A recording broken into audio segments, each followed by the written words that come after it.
We techies have a tendency to have this like Scheuklappen, as we say in German. I don't know what it is in English, the blinds. There's now AI tools that will build up your go-to-market plan just from like a couple line prompt. AI is part of ESG nowadays, and that's a good thing. Europe is still more risk averse culturally than the US. Yeah. So if you kind of totally fail on a startup, there are still investors who probably are not that forgiving as the scene in the US. A peer CTO once told me, like, if you want to climb a mountain, check your backpack every now and then, and let's see how much weight you gathered in it. Because if you don't, you will never get to the top, and that is so true. Chris, I'd kind of like to understand your experience being an LGBTQ business owner. How do you see that as part of business ownership? There are networks of any kind, and people kind of finding common denominators. And we as a queer community underutilize that gift. What kinds of people do you like to help? Like, what particular clients are your ideal clients? Yeah, so on the one hand, we work closely with investors, which are mainly venture capital firms, but on the other hand, also private equity firms, and also more recently family offices. They got involved a lot more into the startup scene, so they need some technical advice. And I think for investors, it's great if it's people who are really like willing to take risks, are curious, are excited about innovation, but on the other hand also have a very analytical mind and realize that there is a correlation between business success on the one hand and a like general tech setup, or also lineup, of course, on the personal side. And I love that sparring mode. I'd say my best clients are both, as you said, kind of technically literate, that they're either from the investor side. I often work more with like VPs of product, VPs of strategy, but they have to be numerate. And then, as you alluded to, if you're working with a acquisition target or working with an executive, are they coachable? Are they willing to be vulnerable and say, there are blind spots, and I didn't know I needed to do this. And I think those I found to be the best partners to really work with, where everyone kind of grows. You always learn something new from every project and every client, I imagine. And I do too. And hopefully the clients do too. So it's the way I've kind of described consulting is sort of like being a doctor for businesses. Like, you hope you have a good relationship with your doctor, but your doctor will say, hey, we've done a diagnostic, and you're doing great on that. You're doing great. It could be better here. and a good patient's like, okay, I'll keep that in mind. Yeah, it's interesting that you bring up the doctor's comparison, because we call our like internal DDs health checks. It's very close to that. On the other hand, I also have this picture of being in the ring, like boxing, and use the word sparring a lot. Yes, because sometimes it hurts a little bit, but eventually it makes you better. So I like that as well. A lot of people, regardless of industry, are in a position to deliver constructive feedback, and as long as you've had enough trust to show that it's coming from a place of love, or a place of empathy, I think if that trust is there, then and you do it privately, obviously, you don't necessarily get blasted. That has tended to help formulate that trust, and then your client wants to work with you again and say, hey, we were able to overcome this. 2-3 years later, they call you, I have another deal for you. I think empathy is quite an interesting one, because empathy is also something machines are not very good at yet. And the other thing is that, let's be honest, I had a very interesting discussion recently with a bunch of founders at an investors dinner, and there was the term paranoia mentioned in a speech. And I was asking the others, like, do you also feel paranoid? Because I do, as a founder of a firm. I always feel paranoid. And every founder was like, hell yes. We run by anxiety. Exactly. So, and knowing that, then you can, like, of course, then you still need to confront people with uncomfortable truths. But if you do it from a point of like with empathy, because you know how they feel and what's going on inside them. Right. It makes it a lot easier for everyone being involved, right? Yeah, and especially, you mentioned you've been in the industry for a while, and I'm starting to get a little gray in my hair too. That advisory capacity, like especially if it's a younger founder, I think you tend to get a little more credibility because you just simply seen more things. That your range of bell curve of experience is such that it's it's a wider bell curve, and so especially if there's almost like a mentor-mentee relationship with a lot of your clients, and similarly, like I have advisors and coaches occasionally that come in and audit my businesses too, and I think that's kind of a healthy range. Yeah. When you're thinking about recruiting or hiring or partnering within Philipps and Byrne, what kind of people would you like to work with? So when you're thinking about talent, your own tech team and talent, like are there particular personality traits or technical skills or even soft skills, really? That's often the hardest one. How do you approach that? Yeah, so we only hire people with field experience. I think that's priority number one for us. We don't have a single typical business analyst on the team or junior business analyst or something. We always hire people who have been on CTO positions or have been founders themselves or have been directors in scale-ups, or even the juniors have like either built their own little business, have worked as engineers at Zalando and similar companies. And the other one is, of course, like empathy, you mentioned it already. Or people skills in general. And the third one is contextual thinking. Yeah. I mean, analytical skills are great, but if you just are sharp, like analyzing something like this without considering the overall context, then you can easily be replaced by a machine, right? Yeah, getting into the weeds, or if you're only viewing it through one lens versus a more holistic view. I've seen some folks really kind of fall into that trap of seeing it only through the one, and this is often people that maybe only worked at one company before, so they kind of take that one way of doing things and then graft it to others, or often with founders, if they had one successful exit, they'll see everything through that lens. If I solve this problem this one way, so all of the, if they become an operating partner at a VC, they kind of want to solve it the same way at all their portfolio companies, and that can run into problems too. It's as a board member, that might be a little tricky. Especially for techies. I mean, we techies have a tendency to have this like Scheuklappen, as we say in German. I don't know what it is in English. The blinds. And see it one-dimensional, very logical, but one-dimensional, and that is something we always try to train people to kind of. To change their thinking towards a more holistic thinking. That makes sense. I mean, I've definitely come across engineers and engineering teams that have like a very beloved tech stack that they like to use, and everything needs to use Ruby, or everything needs to use SQLite, or some like just Kotlin. Like we really need to implement this, and sometimes you have to kind of think like, well, what's the strength of the community, the developer community?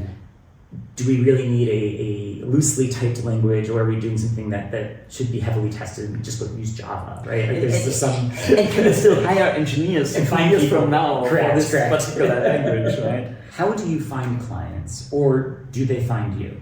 As a firm, we are a well-known face in the European startup scene.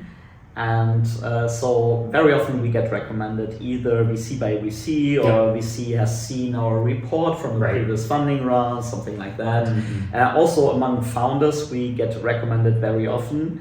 And apart from that, of course, it's like in many other consultancies, it's hardcore networking, conferences. We run into each other at many networking events. Yes. I enjoy it. I mean, you get to meet a lot of people outside your network.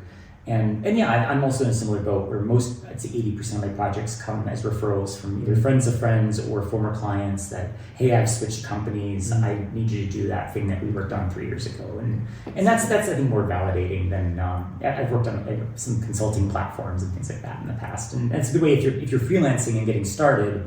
Those are great for quick hit type projects, and you'll build more client expertise. That also kind of is really good for my morale and also morale of my team. So like a couple of weeks ago, a founder approached me where we conducted, or back then I conducted a tech DD 10 years ago. Wow, yeah. And he remembered me and was like, hey, you have this firm now, can you help us? I mean, that's great. That's absolutely great. So I had a client back in 2017 who rehired me in 2019, and then I went to a conference last year in 2023, and he was the first person. This is a 3,000 person conference. First person I see walking in the door, and runs over and gives me a hug.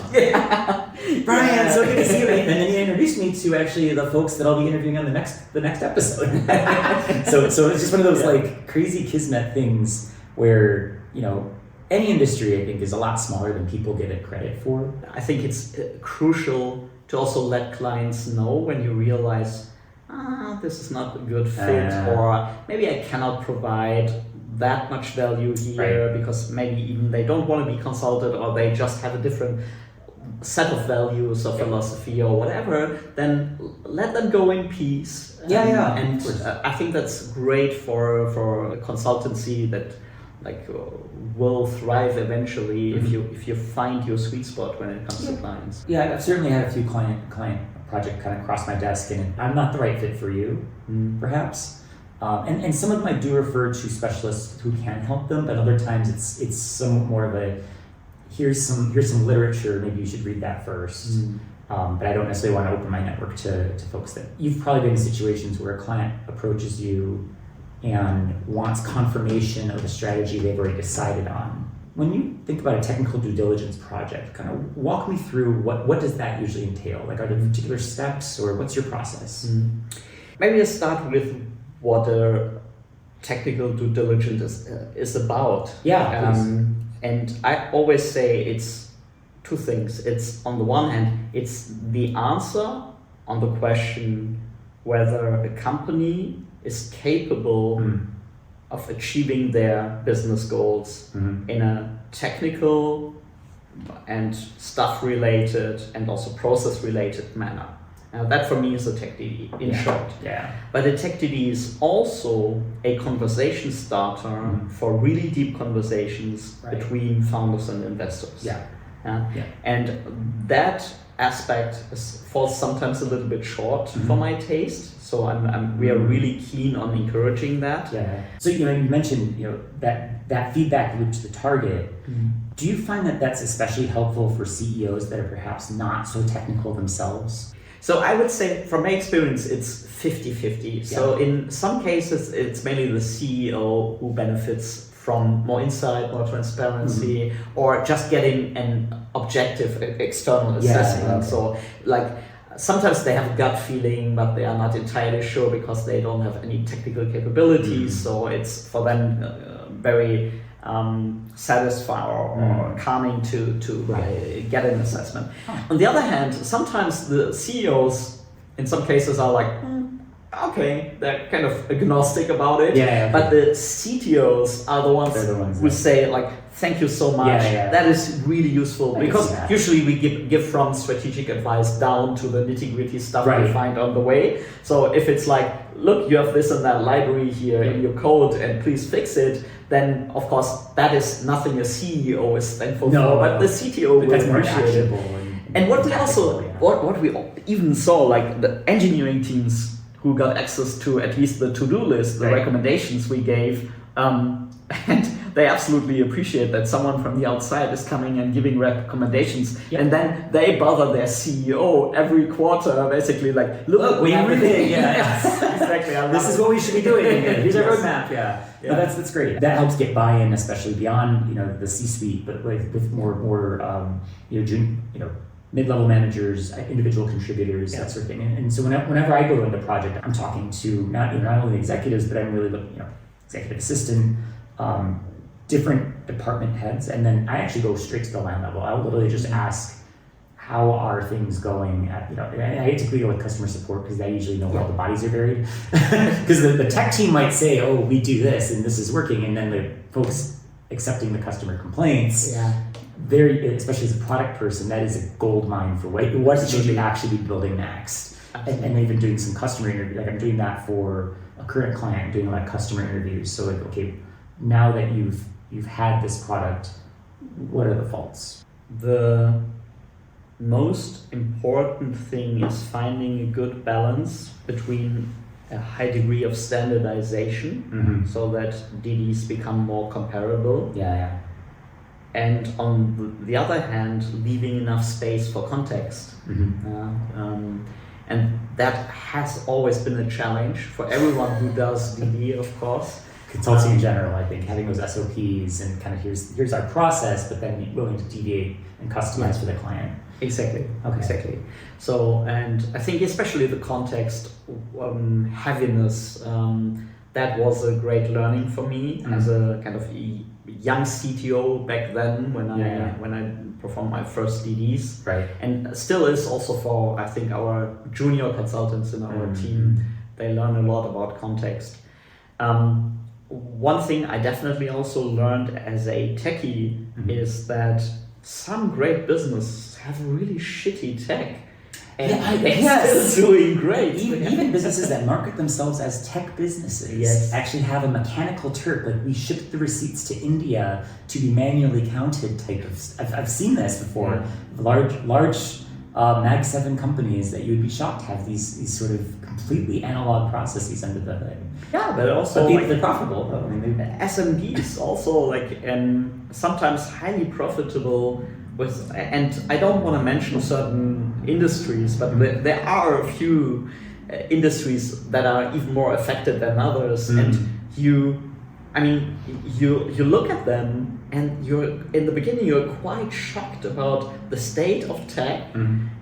Like legacy code was over and over again. Like some PHP 4 or PHP 5, and this is a lesson I really had to learn as a techie, that tech doesn't have to be beautiful as long as it's kind of secure and functioning, right? So and maintainable, of course. I mean, what kills you usually is that you get slower and slower and slower, and then the competition catches up, overturns you, because they're just more adaptable to change. I were just allowed to look at one single aspect in a DD. It would be probably the capability to adapt quickly. Yes, agility, Exactly, that is so important for younger companies who still look for product market fit, but it's also like when they grow and they are really like kind of fighting the competition, then it's really invaluable to still be capable of adapting very, very quickly. And I mean, if you're like a corporate, of course, you lose so much speed due to bureaucracy that every single bit of speed and flexibility still you need to preserve. I mean, the number of layers of approval will just slow down any project. Technical debt, becomes a huge drain on resources to maintain. And I mean, what I think it's on my website even. Do we need a techno fix? Like, do we need an additional library or an additional feature, or can we turn things off? Right. And so I often do like product portfolio analyses, and it's sort of like we're maintaining this legacy product that no one's using anymore, and it has a team built around it. But like it's a declining business. How do we gracefully sunset it and maybe get people out to another partner? I think you're touching upon such a crucial point here, because we check upon sunsetting as part of the product development lifecycle on a regular basis, and you won't believe how few companies really take care of that in a kind of structured approach. I would estimate about 90% of the companies don't take care of sunsetting. And I mean, if you think of it, especially in the startup context, in most of the startups, they start, especially B2B, they start with smaller customers, then evolve into the SMB, then eventually end up with enterprise clients. But then they still have all these features for the small businesses they don't even necessarily want to serve anymore. And that adds so much to complexity, and eventually that's also one of the learnings from all these years of DDs. And by the way, I estimate I conducted around 700 DDs, or at least we as a team conducted around 700 DDs, but I was involved in at least 550, 600-ish, I would say. So, and one thing is simplicity. That is also the number one thing. Keep it simple. A peer CTO once told me, like, if you want to climb a mountain, check your backpack every now and then, and let's see how much weight you gathered in it. Because if you don't, you will never get to the top, and that is so true. Yeah. And that complexity is what kills companies and makes them slow. Well, and the way I often approach it, because at least in the product side, it can be often, for many people on product teams, that product is their baby. But oftentimes I approach it from a talent perspective, a more holistic talent perspective of like, if we can sunset this product, we can now rededicate those folks to the products that are growing, and they're often fairly short-staffed. And so then it's just a retraining of let's do the cash cow. And the legacy. I mean, I think famously Amazon paid people, I want to say it was several $100,000 or maybe $1 million to turn in their Kindle One, like their earliest Kindle, because it was so they're on Kindle 9 now. And I think it was a bit of a PR stunt, but it was sort of saying like, we still have a team that's maintaining that legacy cost. And granted, it's so far out, it's not planned obsolescence of like 2 years later buy a new phone, but it was sort of 10, 15 years down the road, we're still maintaining this, and we would love to take the 20 people and apply them to the new one. So some of that can kind of creep in. What do you think are some of the stumbling blocks that potential clients hit before they seek out consulting in general and technical due diligence in particular? Yeah, one of my favorite topics. Okay. So, I mean, there's this like mode, I call it learning through pain. It's related to M&A in particular, but of course also to other funding vehicles. I mean, TechDD has not been that popular until recently. So, I mean, many investors hadn't even heard of it. Right.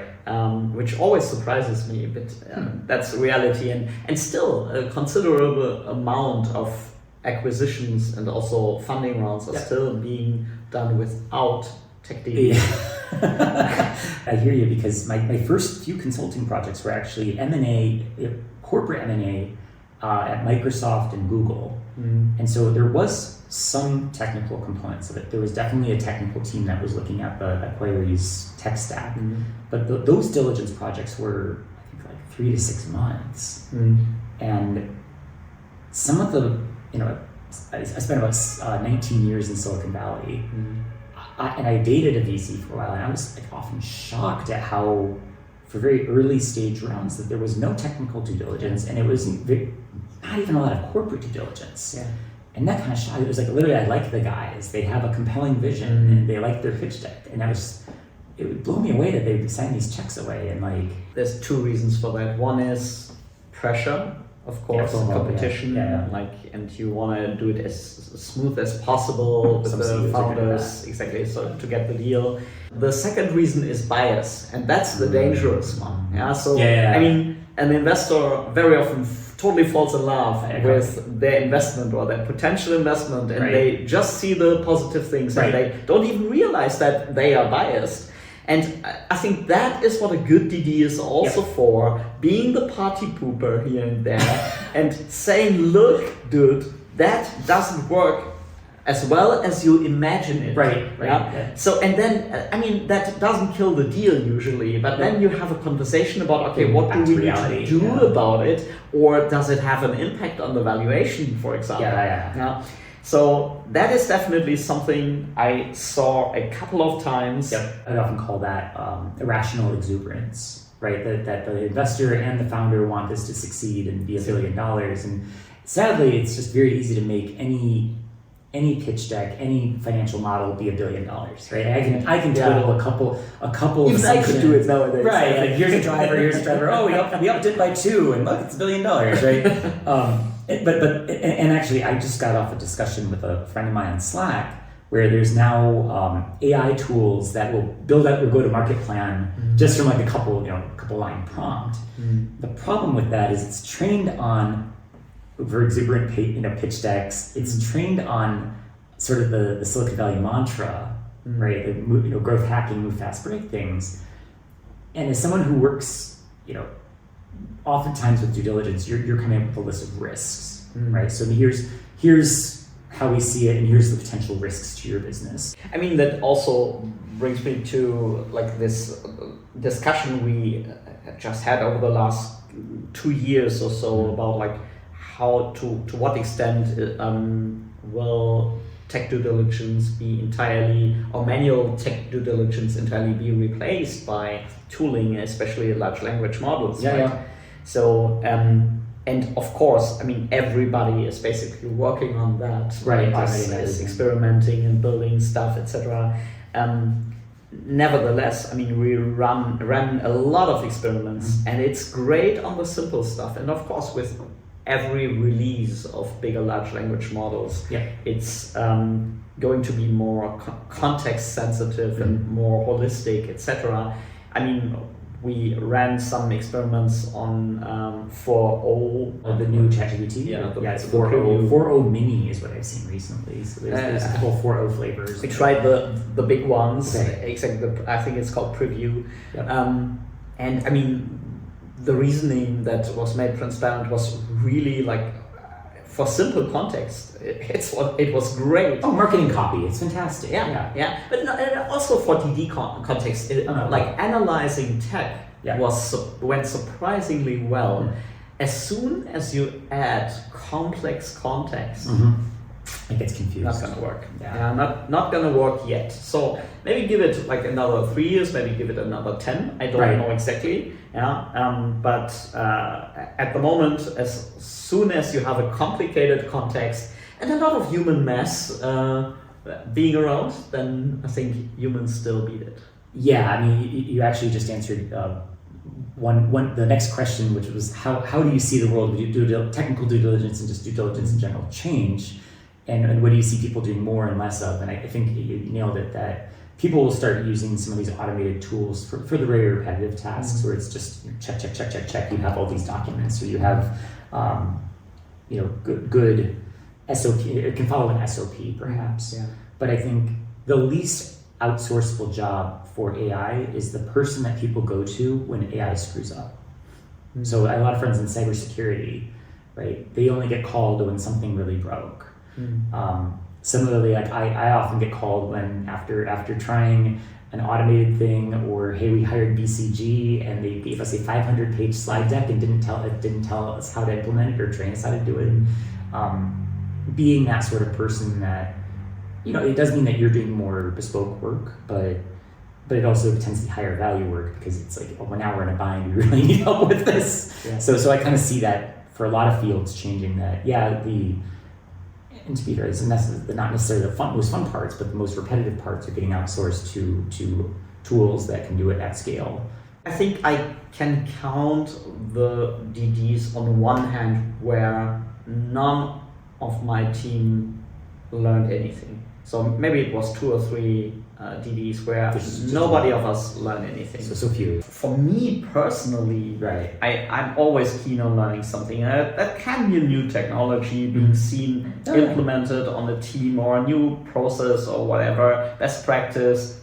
It can also say be something that is the new hype, and then I see it fail on a team, which is extremely interesting to watch.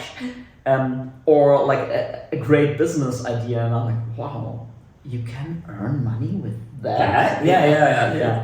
People surprise you. Yeah. So, but like maybe moving away a little bit from our perspective towards the client's perspective or target's perspective. So we are entirely happy if all of them take something away from the DD. So in our client's case, of course, it's like identifying risk, but also knowing what to do next. It's that transparency, that clarity. On the target side, it's the feedback. And as I said a few times before, that delivering that conversation starter for the a little bit harder conversations, the tougher conversations you usually have, like not on the first board meeting, but maybe on the third, fourth, as trust is fifth board meeting. So having that already accelerated prior to the investment or around the investment, but having it in a most constructive way. Right. That is how I define success. I think that makes sense. You've been in consulting longer than I have, but I have found when I first go into a client, I'm very much in listening mode, in observation mode, really just trying to get a sense of the culture, really trying to get a sense of, how much people are willing to be vulnerable with each other. And only once that trust has been built up, I'll ask maybe a couple of probing questions, but I rarely will ever give a recommendation early on. But we'll usually be like, okay, Eric, you've had a chance to meet everyone. You've had a chance to kind of unpack what our financials and our product and talk to our customers. What do you think? And I think that's a more humble way to approach, as any service provider, but especially consultants, to really approach your clients with humility. I often say, you know your business better than I do. Part of Numbers and Letters is, we don't necessarily lead with this, but it's an LGBT-owned business. Like I myself am a gay man. And Chris, I'd kind of like to understand, your experience as someone in the LGBT spectrum. How do you see that as part of business ownership? To add some context, I came out as trans around 10 years or 8 years ago or something. So I cover at least the GBT letters on the spectrum. And I did it when I had an interim CTO mandate at a scale-up here in Berlin, Outfittery. And I have to say it was a really good experience, really supportive. I rarely experienced open discrimination or anything. The startup scene is relatively open to that. I mean, a few of my clients, when I actually started my transition out in the open, were let's say they needed a minute, but then they came back, thankfully. That was great. That's great. I gave them the minute. I had one single bullying incident of bullying publicly on LinkedIn by a former CEO of a DD target. And that was quite an interesting experience. But eventually I still remember it positively because what happened then was that my former client sent their lawyer on them, and I experienced again an act of solidarity. So I like that. That's great. I have it even written on my LinkedIn profile that I'm queer or that I'm trans, and that is a good filter. So because I don't like to spend my time with people who totally oppose the idea of having anything that is different from being straight and cis. So and I'm really thankful for that filter, because everybody sees that, and who doesn't like it can stay away. I'm also out on my LinkedIn profile, and if it is a magnet towards people that want to work with me, and it repulses people that don't, I think that's a great. That's exactly. I was fortunate to have a couple of business leaders when I first started out of school. That the head of management consulting for Accenture worldwide was an out gay man. So for that, I gave a lot of psychological coverage, but even for my own psychological safety. But I never had anyone either within my teams or within the client ever care. There might have been a couple of naive questions, I think, especially after a happy hour or something, where this, or at a company party or something, this is my boyfriend, and they're like, oh, I didn't know. Okay, cool, nice to meet you. But it was never malice. It was just sort of, it never became an issue, or it was never pertinent to the business. I now have a client that has hired me explicitly to help them understand how to market their product to particularly gay and bisexual men or sex with men, because that's 98% of the users of their product. And so they wanted to understand, it's in preventative health, and so it's in preventative health, and so they really wanted to understand, how do we speak that language? How do we partner with the right community groups? So it's not just this fairly large publicly traded company, it's really you tell us what you need and we can write checks. And I think I was very impressed with their thoughtfulness around community outreach. And this was one of my first projects where that it's actually a good skill set. But Would you say that it gives you a lens that helps you see your clients through a different lens, or? I mean, I have always tried to enter a room with me as a person, with all the light and shadow, so to say, and all my quirkiness and all my extravaganzas. Bring your full self. Exactly, my full self. So I think most of my clients who know me a bit better were already used to that and appreciated that.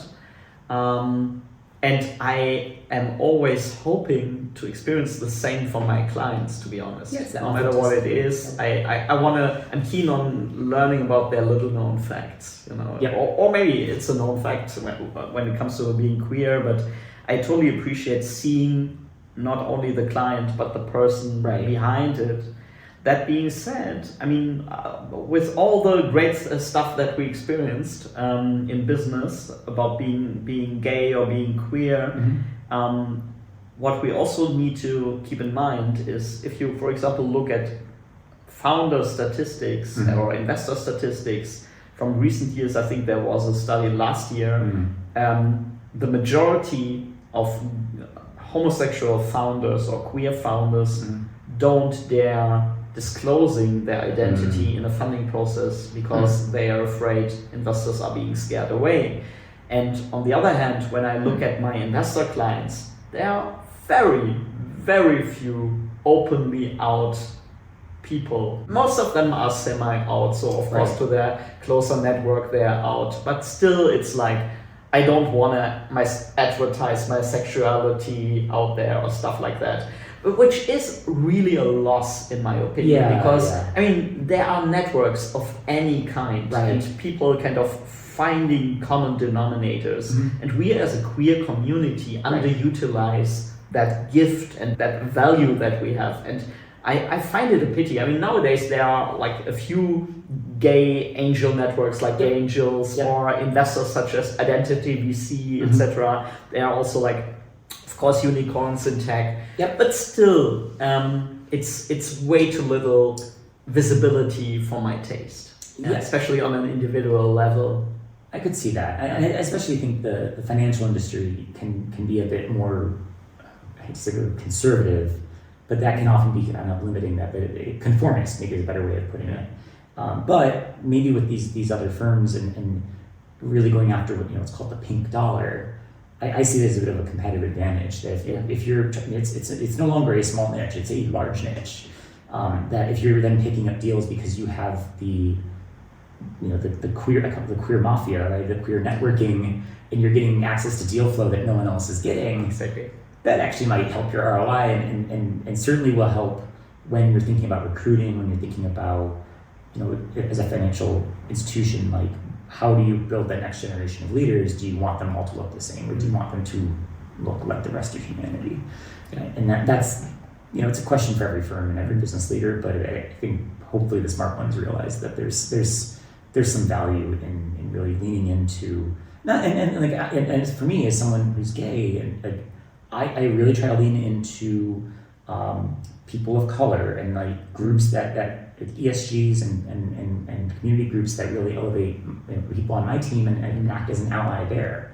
That it doesn't just kind of come with my own identity, but it really is reflecting other people's identities and lived experience. I have a lot of friends who are refugees, but have actually started to rebuild their career, rebuild their life, and so it's been really informative and validating and a really lovely like patchwork of community and humanity here.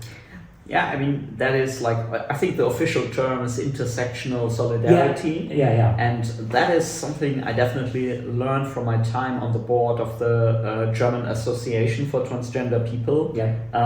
Before that, I was quite blind to that, or maybe I followed it here and there intuitively, but I wasn't even aware of the term.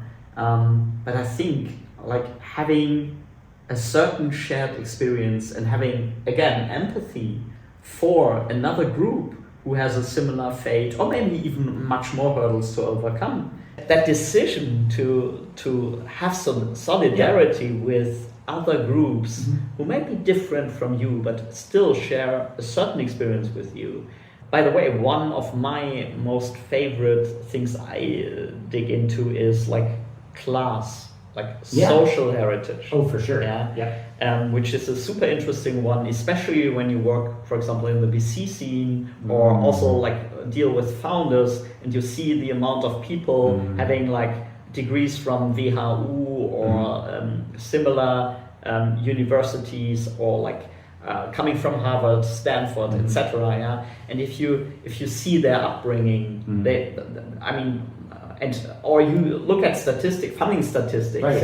How many like white male, cis male founders from certain universities get 98% of the funding. That is also interesting.